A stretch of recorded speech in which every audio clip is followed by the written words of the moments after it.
Hello friends, welcome to my channel. আশা করছি তোমরা সবাই ভীষণ ভালো আছো।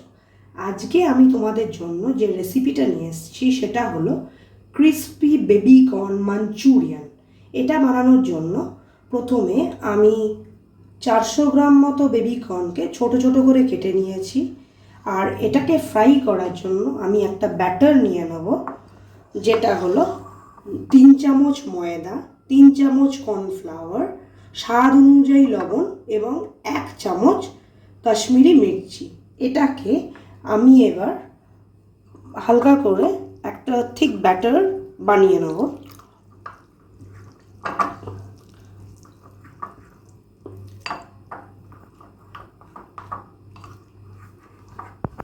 আমার ব্যাটারের কনসিস্টেন্সিটা আপনাদের দেখিয়ে নিই একটু। ঠিক এইরকম হলে একদম পারফেক্ট ব্যাটার তৈরি হয়েছে বুঝতে পারবেন। এবার আমি একটা করে কর্নকে এখানে ফেলে দেবো এবং এইটাকে আমি ডিপ ফ্রাই করে নেব তেলের মধ্যে। এবার অন্যদিকে আমি কড়াতে তেল নিয়ে নিয়েছি, যেখানে আমি কর্নগুলোকে একে একে ডিপ ফ্রাই করে দেবো। আমার ফ্রাইগুলো আপনারা দেখতে পাচ্ছেন রেডি হয়ে গেছে। অ্যাকচুয়ালি যেহেতু আমি একটু বেশি পরিমাণে ক্রিস্পি বেবি কর্ন নিয়েছিলাম, তো সেই জন্য আমার এক পার্টে না, আমার 2 পার্টে ফ্রাই করে নিতে হয়েছে। তো মোটামুটি এটা আমার ফ্রাই করতে 12 মিনিট মতো লেগেছে। আমার বেবি কর্নগুলো ফ্রাই করা হয়ে গেছে। ফ্রাইটা আপনারা এরকম করবেন। এরপরে যে তাওয়াতে আমার তেল দেওয়া ছিল সেখানেই আমি আর অ্যাডিশনাল কোনো তেল দেব না, তার মধ্যে আমি 6টা রসুন কুচি অ্যাড করে দেবো। একটা বড় স্লাইস পেঁয়াজ কুচো কুচো করে কেটে রেখেছি সেটাকেও অ্যাড করে দেবো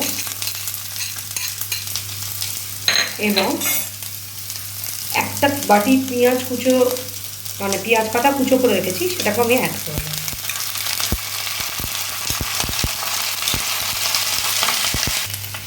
আমার ভাজাটা অলমোস্ট অনেকটা হয়ে গেছে। এবার আমি এর মধ্যে 1 চামচ কাশ্মীরি মির্চি আর স্বাদ অনুযায়ী লবণটা অ্যাড করে দেবো। অন্যদিকে আমি মাঞ্চুরিয়ানের সস বানানোর জন্য 2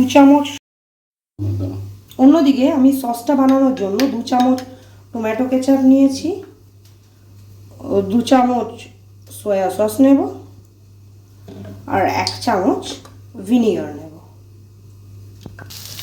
আমার এদিকে ফ্রাইটা হয়ে গেছে। এবার আমি সসটাকে ঢেলে দেবো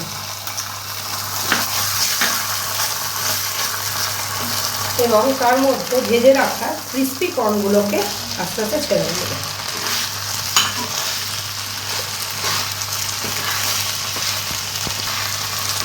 আমার মাঞ্চুরিয়ানটা অলমোস্ট রেডি হয়ে গেছে, আপনারা দেখতে পাচ্ছেন। এটাকে জাস্ট মিডিয়াম হিটে আমি 2-3 মিনিট টস করে এটাকে সার্ভ করে নেব। আমার ক্রিস্পি বেবি কর্নটা রেডি হয়ে গেছে। এটাকে আমি গার্নিশ করার জন্য একটু আগে থেকে পেঁয়াজ পাতা ছিল যেটা, সেটাকে ছড়িয়ে দেবো। রেসিপিটা আপনাদের কেমন লাগলো অবশ্যই জানাবেন। রিকোয়েস্ট রইল লাইক, শেয়ার ও সাবস্ক্রাইব করার জন্য।